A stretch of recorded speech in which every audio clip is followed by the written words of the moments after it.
Hello दोस्तों, स्वागत है आप सबका उस इंतजारी को शांत करने की एक कोशिश के स्वरूप में। कल की शेयर बाजार कैसी होगी उस पर एक छोटे से वीडियो का ये वक्त हो गया है। जैसा कि मैंने बता दिया था एडवांस में कि रात को मैं देरी से एक वीडियो अपलोड करूंगा, जिसमें कल यानी 6 मार्च को बाजार कैसी रहेगी उस पर हम बात करेंगे। तो देखिए, फिलहाल डाउ जोन्स बहुत ही नीचे चल रहा है, उसकी वजह भी है। नास्डेक भी नीचे चल रहा है, उसकी भी वजह है। तो इसका इम्पैक्ट क्या हमारी बाजार पे होगा? तो मैं तो ऐसा मानता हूँ नहीं होगा। हमारी बाजार बढ़ने ही वाली है कल भी। हाँ, लेकिन इतना बड़ा जंप आने की कोई उम्मीद नहीं है। लेकिन बाय एंड लार्ज हमारा जो सेंसेक्स, बैंक निफ्टी और निफ्टी है, वो ग्रीन में ही कल बंद होंगे। और कल तो बैंक निफ्टी की एक्सपायरी है, तो उसमें भी वोलेटिलिटी के साथ साथ बढ़त होगी, क्योंकि बैंक निफ्टी अभी बॉक्स पैटर्न में है और बॉक्स पैटर्न जो है उसमें बढ़ने का चांसेस ज़्यादा रहता है। लेकिन सबसे जो ध्यान रखने की बात है वो ये है कि अभी इस सप्ताह में सिर्फ 2 दिन का ही ट्रेडिंग बचा है, वेडनेसडे और थर्सडे का, क्योंकि शुक्रवार को स्टॉक मार्केट बंद रहेंगे, शनिवार को भी बंद रहते हैं और रविवार को भी बंद रहते हैं। इसका मतलब ये है कि 3 दिन की छुट्टी होगी इस वीक में। तो सिर्फ 2 ही ट्रेडिंग सेशन है हमारे पास, तो हमें ज़्यादा ट्रेड बिल्कुल नहीं लेने हैं, क्योंकि प्रीमियम ऑप्शन के बहुत जल्दी से गलते हुए आप देखेंगे। और बड़ी बात यह है कि ये 2 दिन भी बहुत ही क्रूशियल है। इसमें मार्केट फट भी सकता है, क्यों कि अमेरिका के जो कुछ इम्पोर्टेंट डेटा है वो आने वाले हैं। Job opening data, service sector activities के डेटा और एम्प्लॉयमेंट फरवरी में कैसी रही, इसके यूएस के डेटा आने वाले हैं। और इससे भी बढ़कर बड़ी बात यह है कि फेडरल रिजर्व के जो अध्यक्ष है, जो चेयरपर्सन है, मिस्टर जेरोम पॉवेल,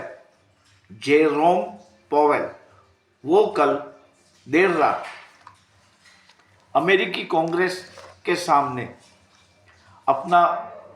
अपनी स्पीच देंगे।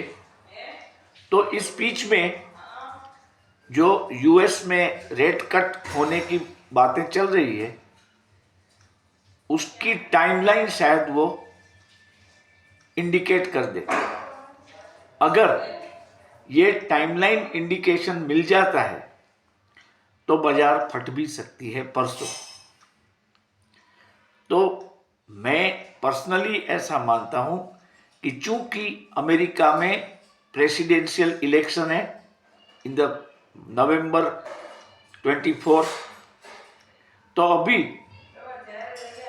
फेड रिजर्व के पास इंटरेस्ट रेट कम करने के अलावा कोई चारा नहीं है, क्योंकि हर कोई गवर्नमेंट इलेक्शन के समय में बढ़ाने की चेष्टा तो नहीं कर सकता। और अगर अमेरिकन प्रेसिडेंट को पॉपुलर रहना है तो वो इस बारे में कांग्रेस जो है वो यूएस फेड पर ये प्रेशर ला पाएगी कि अभी इंटरेस्ट रेट थोड़ा सा भी रेट कट आ जाए। तो ये 2 बातें बहुत ही मायने रखती है। आज उसके कारण ही घबराहट में शायद ऐसा नहीं होगा तो घबराहट में अमेरिकन डाउ जोन्स और नास्डेक दोनों काफी नेगेटिव चल रहे हैं। तो हमारी बाजार में तो इसकी कोई इम्पैक्ट नहीं आएगी।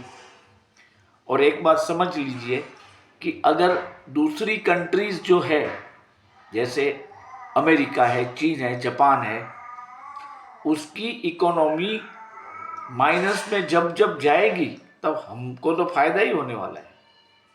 और हमारा तो इलेक्शन ईयर है, तो बाजार कल इतने नहीं गिरेंगे, बल्कि थोड़ा सा भी, लेकिन रैली करेंगे, मतलब बढ़ेंगे। तो अभी कल आप जो अगर ऑप्शन में कोई ट्रेड लेना चाहते हैं, तो अगर गैप अप मार्केट खुलता है तो आप छोड़ दीजिए, कोई ट्रेड न ले। गैप अप मतलब बढ़त के साथ अगर मार्केट खुलता है तो कोई भी ट्रेड न ले, इसको कूल डाउन होने दे और फिर आप 47,400 का कॉल ऑप्शन ले सकते हैं बैंक निफ्टी का। ये 40,450 का जो कॉल ऑप्शन है वो पहले आप इसी एक्सपायरी का लेंगे, माने कल वाली एक्सपायरी का ही लेंगे। इसको मोमेंटम आप देखेंगे, अगर प्रॉफिट मिलता है थोड़ा सा भी, थोड़ा सा प्रॉफिट का मतलब क्या है, एक बंदे ने मुझे पूछा तो मैं उसको बता दूं। इसका मतलब ये है कि हमारा जो डीमेट अकाउंट है उसमें जो ब्रोकरेज लगता है, तो जो ट्रेड में जो ब्रोकरेज लगा है वो प्लस 100 रुपीज, इतना अगर मिल जाता है आपको, ये कैलकुलेशन आपको हर बार करनी है। आप ऐसे मानते हैं कि इस ट्रेड में मुझे 200 रुपये मिल ले, लेकिन 200 रुपये में से आपके ब्रोकरेज वगैरह बाद हो जाएंगे। तो ये देख के अगर आपको 250-300 रुपया मिलता है ट्रेड में, तो आप इमीडिएटली निकल जाइए और फिर से उस ट्रेड पर नजर रखें, मौका मिलता है तो खरीदे, फिर बेच डालें। लेकिन आपको जो करना है वो क्या करना है, देखो यहाँ दो बातें हैं। अगर पॉवेल साहब का जो भाषण है, वक्तव्य है अमेरिकी कांग्रेस के सामने, उसमें अगर इंटरेस्ट रेट डिडक्शन की बात की टाइमलाइन पक्की हो जाती है तो बाजार परसों यानी गुरुवार को जंप मारेगा।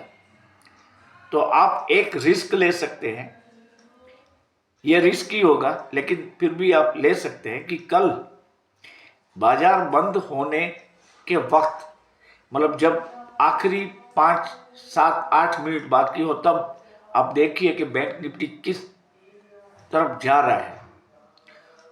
उसको देखते देखते आप एक करेक्ट स्ट्राइक प्राइस वाला, मतलब कि मान लो कि कल अगर 47,500 पे बंद होने के लिए जा रहा है, तो 47,400 का कॉल ऑप्शन आप ले लीजिए नेक्स्ट एक्सपायरी का।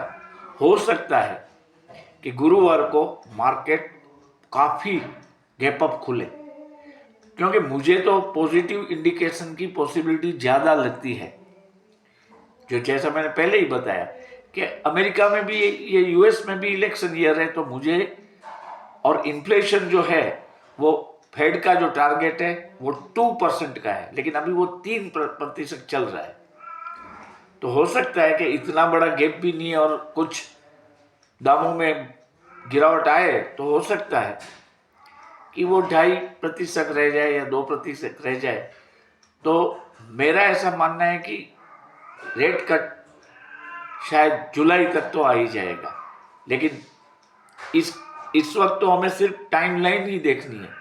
टाइमलाइन का पता लग जाए अगर कि भाई ये जुलाई में रेट कट आएगा, तो टाइमलाइन को देखते देखते आप इसको अब एडवांस में भी, कॉन्ट्रैक्ट में भी जा सकते हैं। लेकिन ये इसके बारे में मैं डिटेल से बाद में बताऊंगा। कल तो आपको यही करना है। और एक बात है, भेल का जो शेयर है BHEL भेल, वो मैं फिर से दोहराता हूं, आज वो 256 पे बंद हुआ है।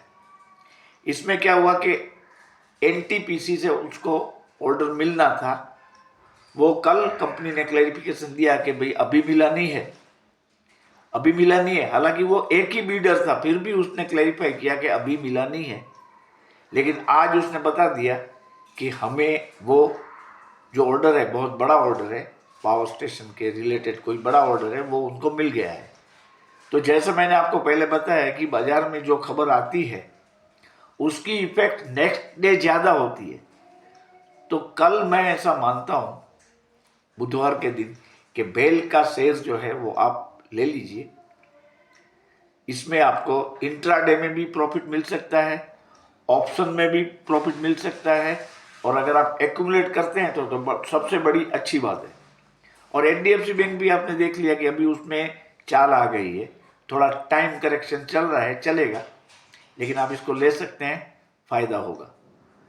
At the end of the March expiry HDFC bank है वो 1500 के करीब पहुंच जाएगा। इन्फोटेक पे आप नजर रखिए, वो डिसेप्टिव डेक्लाइन आ रही है, उसमें कभी भी ब्लास्ट करेगा वो, लाइक रिलायंस। जैसे रिलायंस ने कल 3000 का स्तर क्रॉस कर दिया, 3021 पे चल रहा था, हालांकि आज उसमें कुछ कमी आई, लेकिन वो भी ब्लास्ट करेगा, फिर से 3000 क्रॉस करेगा।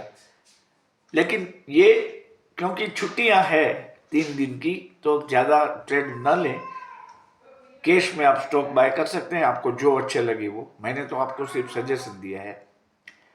तो आप सब कल पूरा दिन बाजार को देखें, और रात को, क्योंकि हमारे टाइम के मुताबिक मैं बोल रहा हूँ, रात को 10 बजे के बाद पॉवेल साहब की स्पीच आएगी इंडियन स्टैंडर्ड टाइम के अनुसार। तो तब अमेरिका में करीबन जो बजे 12 घंटे का डिफरेंस है हम दोनों के टाइम बाबत में। मतलब यहाँ जब दिन होता है तो वहाँ जो रात होती है, यहाँ रात होती है तो वहाँ दिन होता है। तो 10 बजे के बाद 12 बजे, 12:30 बजे तक पॉवेल साहब का जो स्पीच है उसके हाईलाइट आपको मिल जाएगी, आप देख पाएंगे इसको सर्च करके। उसमें अगर आपको इंडिकेशन मिल रहा है कि भाई बैंक निफ्टी जो है, मतलब बैंक रेट है, इंटरेस्ट रेट, वो अभी कम होंगे, तो फिर आप गुरुवार को इमीडिएटली, मतलब जैसे मार्केट खुले, गैप अप खुले तो थोड़े समय के लिए रुकना, लेकिन बाद में आप कॉल ऑप्शन बैंक निफ्टी का अवश्य लेना, आपको उसमें फायदा होगा। ओके, तो आप सब लोगों को कल के ट्रेडिंग की मेरी ओर से शुभकामनाएं। आप काइंडली मेरी चैनल अगर देख रहे हैं तो सब्सक्राइब करें, लाइक करें और कमेंट भी करें, ताकि मेरा हौसला भी बुलंद रहे। ओके।